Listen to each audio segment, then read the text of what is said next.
నేను నా last job సింగపూర్లో 2024 జూలైలో రిజైన్ చేశాను. అప్పటికి నా శాలరీ 16.5 lakhs పర్ మంత్. తర్వాత ఇక్కడే లైనస్ కోడ్ టెక్నాలజీస్ ప్రైవేట్ లిమిటెడ్ అనే ఒక కంపెనీ ఎస్టాబ్లిష్ చేసుకొని కొన్ని ప్రాజెక్ట్స్ కంప్లీట్ చేశాను. అది యూరోప్లో కాయిన్ గేట్ అనే క్రిప్టో కరెన్సీ ప్లాట్ఫామ్ ఒకటి, అండ్ దెన్ దుబాయ్లో కొన్ని రియల్ ఎస్టేట్ ప్రాజెక్ట్స్ ఒకటి. తర్వాత రీసెంట్గా నేను ఫ్యూ మంత్స్ బ్యాక్ ఒక ఏఐ ఆప్స్ ప్రోడక్ట్కి ఒక క్లయింట్ కోసం వర్క్ చేస్తున్నాను. అది బీటా రిలీజ్కి కొంచెం దగ్గరలో ఉంది. సో డైలీ నాకు 6 to 8 hours దీనికే పోతుంది. సో కొంతమంది అడిగారు, మీరు చేసే ఆ ఏఐ ఆప్స్ ప్రోడక్ట్ గురించి కొంచెం ఎక్స్ప్లెయిన్ చేయండి, మాకు కూడా యూజ్ అవుతుందని. సో నేను ఈ వీడియోలో డీటెయిల్గా నాన్ కాన్ఫిడెన్షియల్ ఇన్ఫర్మేషన్ మొత్తం చాలా లెంతీగా డీటెయిల్గా ఎక్స్ప్లెయిన్ చేస్తాను. సో ఇదేంటంటే ఒక మల్టీ క్లౌడ్ డిప్లాయ్మెంట్ ప్రోడక్ట్ అనమాట. మీరు చూసింటే రీసెంట్గా ప్రతి క్లౌడ్లో అవుటేజ్ అనేది చాలా కామన్ అయిపోయింది. AWS కానీ, అజూర్ కానీ, GCP కానీ ఇయర్లో 1 or 2 times ఖచ్చితంగా అవుటేజ్ వస్తుంది. దానివల్ల బిజినెస్కి $1 billion లాస్ అనేది జరుగుతుంది. చిన్న చిన్న కంపెనీస్ అయితే ఓకే, పెద్ద కంపెనీస్ ఆ లాస్ని తట్టుకోలేవన్నమాట. దానివల్ల కస్టమర్ రెప్యుటేషన్ కూడా చాలా పోతుంది, బిజినెస్ అనేది కూడా చాలా ఎఫెక్ట్ అవుతుంది. సో అందుకని వాళ్ళందరూ ఒక మల్టీ క్లౌడ్ డిప్లాయ్మెంట్ టూల్ కోసం చూస్తున్నారు. అదేంటి అంటే చాలా ఫాస్ట్గా, చాలా రిలయబుల్గా ఇన్ఫ్రాని క్రియేట్ చేయాలి, అప్లికేషన్ని కూడా చాలా ఫాస్ట్గా మూవ్ చేయగలగాలి. సో దీనికోసం మేము 3 phases వర్క్ చేస్తున్నాం. ఫస్ట్ ఫేజ్ వచ్చేసి మాన్యువల్ ఇంటర్వెన్షన్తో మనము స్టేబుల్ ఇన్ఫ్రాస్ట్రక్చర్ని డిఫరెంట్ క్లౌడ్ ప్లాట్ఫామ్స్లో క్రియేట్ చేయగలడం. ఫర్ ఎగ్జాంపుల్ AWS అవుటేజ్ అని మనకు న్యూస్ వచ్చింది వెంటనే. సో మనం మన ప్లాట్ఫామ్, మన ట్యూల్ యూస్ చేసి సిమిలర్ ఇన్ఫ్రాని మనం అజూర్లో క్రియేట్ చేసి మన అప్లికేషన్స్ని డెవాప్స్ యూస్ చేసి ఫాస్ట్గా అందులోకి మూవ్ చేయడం అనమాట.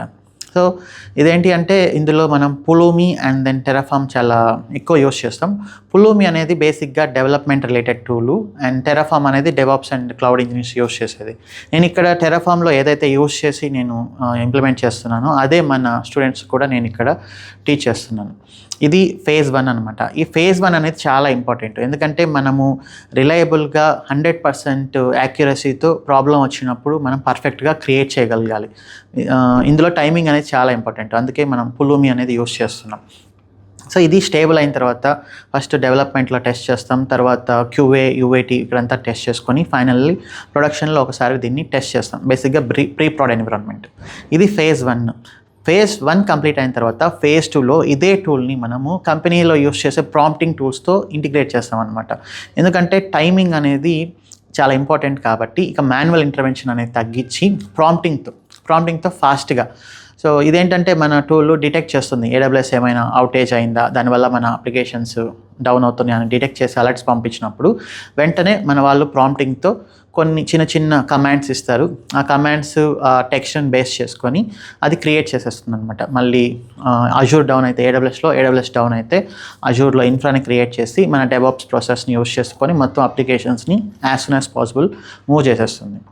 సో అట్లీస్ట్ మొత్తం అప్లికేషన్స్ కాకపోయినా చాలా ప్రియారిటీ అప్లికేషన్స్ని మూవ్ చేయడానికి ట్రై చేస్తాయి కంపెనీస్. దాని తర్వాత phase 3 వచ్చేసి AI ఏజెంట్స్తో ఇంటిగ్రేట్ చేయడం. కంపెనీలో ఒక ఏజెంట్స్ అనేది యూస్ చేస్తున్నప్పుడు ఆర్టిఫిషియల్ ఇంటెలిజెన్స్కి సంబంధించిన ఆ ఏజెంట్స్ డిటెక్ట్ చేస్తాయి మన అప్లికేషన్స్ డౌన్ అవ్వడానికి రీజన్ AWSలో ఉండే అవుటేజ్ అని. ఒకవేళ అది డిటెక్ట్ చేస్తే వెంటనే ఆ AI ఏజెంట్స్ మన క్లౌడ్ డిప్లాయ్మెంట్ టూల్ APIతో ఇంటిగ్రేట్ అవుతాయి. సో అక్కడ మన ఏజెంటు ఒకదాంతో ఒకటి కమ్యూనికేట్ అయ్యి, సో ఈ ఏజెంట్ ఇన్స్ట్రక్షన్స్ ఇస్తుంది, ఎస్ AWS అనేది డౌన్ అయిపోయింది, మీ డిటెక్టెడ్, ఇది యాక్యురేట్ ఇన్ఫర్మేషన్, ఇక నువ్వు ప్రొసీడ్ అయిపో, అజూర్లోకి పంపించేసి మొత్తం ఇన్ఫ్రాంట్ అప్లికేషన్ అని మనకి ఇన్స్ట్రక్షన్స్ ఇచ్చినప్పుడు మన ఏజెంట్స్ వచ్చేసి మొత్తం ఇన్ఫ్రాని క్రియేట్ చేసి అప్లికేషన్స్ అనేవి సక్సెస్ఫుల్గా మూవ్ చేస్తాయి అనమాట. ఇది phase 1, phase 2, phase 3 approach. So phase 3 అనేది ఇప్పుడు కొంచెం హోల్డ్లో పెట్టాం, ఎందుకంటే కంపెనీస్ ఇప్పటికే చాలా లక్షల కోట్లు ఇన్వెస్ట్ చేస్తున్నాయి ఆర్టిఫిషియల్ ఇంటెలిజెన్స్ పైన. అక్కడ రిజల్ట్స్ అనేది రావట్లేదు. రిజల్ట్స్ రావడానికి ఇంకా అట్లీస్ట్ 5 to 10 years టైం పడుతుంది. కాబట్టి phase 3 అనే హోల్డ్లో పెట్టేసి phase 1, phase 2ని సక్సెస్ఫుల్గా ఇంప్లిమెంట్ చేయాలని మేము డిసైడ్ అయ్యాం. ఎందుకంటే మనకి స్టార్టప్, మన దగ్గర ఫండ్స్ అయినా ఎక్కువ ఉండవు. మనం AI ఏజెంట్స్ పైన ఎక్కువ ఖర్చు పెట్టేసి రేపు పొద్దున్న కంపెనీస్ కానీ అవి యూస్ చేయట్లేదు అంటే మనం బ్యాంక్రప్సీ అయిపోతాం అనమాట. సో అందుకని phase 1, phase 2 పైన ఎక్కువ ఫోకస్ చేస్తున్నాము. లాస్ట్ 6 months నుంచి వర్క్ చేస్తున్నాం. కొంచెం బీటా రిలీజ్కి దగ్గరలో ఉంది. సో ఇక్కడ నేను మ్యాక్సిమం నేను ఏదైతే ఇంప్లిమెంట్ చేస్తున్నానో అదే మన స్టూడెంట్స్ కూడా నేను టీచ్ చేస్తున్నాను.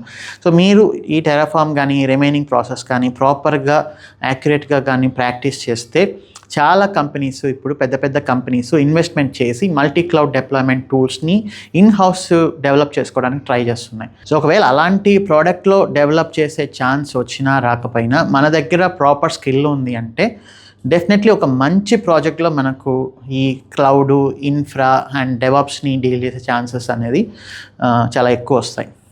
సో ఇది ఈ మన ప్రోడక్ట్ గురించి. Thanks for watching. See you in next video.